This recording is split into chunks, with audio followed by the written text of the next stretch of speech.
So excited tonight, I'm gonna go out to dinner. I love going out to dinner. I like nice restaurants, not too fancy, you know? I can always tell how fancy a restaurant is by how few things on the menu I actually want to order. Like, wow, this place is pretty impressive. I don't want to get any of this crap. Should I not get the snails or not get the pheasant? Like, if I'm going out to eat, I'm not looking to experiment. You know, I usually get a steak, but if I go out a couple nights in a row, I'll definitely mix it up. Like the first night I'll get a steak, but like the second night I'll get like 2 steaks.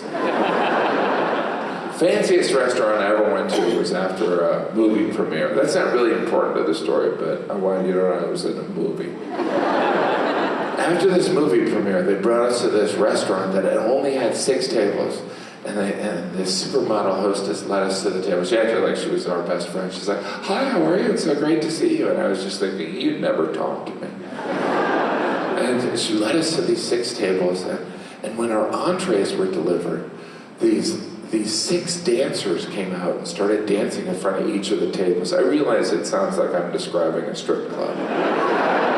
But it was an actual restaurant called Gentlemen's Club. No, it was a real restaurant that, for some reason, had these 6 female dancers in very tasteful costumes, and they danced in front of each table while you ate your entree. It was weird. I didn't want to ignore the dancer, but I didn't want to be like chewing on steak, being like, "Yeah, that's a pretty one there. Nice gams on that filly." It was awkward for so many reasons. Mainly because I could tell the woman dancing at our table was really into me. I mean, she was acting like she wasn't, but I wasn't born yesterday. I'm married, I have 5 children, and this dancer's ignoring me in a very flirtatious way. So later on, after the meal, we were brought to the bar section of the restaurant, which overlooked the 6 tables. And eventually other people were seated at the 6 tables, and they eventually got their entrees, and the dancers came out. And I was like, oh, I see what's going on here. She's trying to make me jealous. Well, I don't play those games, so I just ignored her back.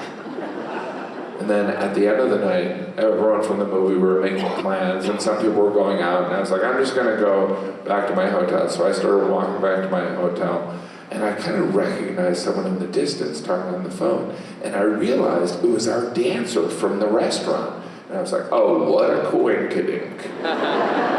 And she was doing that pretend talk on the phone thing. She's like, I'm just talking on the phone. I'm not in love with Jim Gaffigan.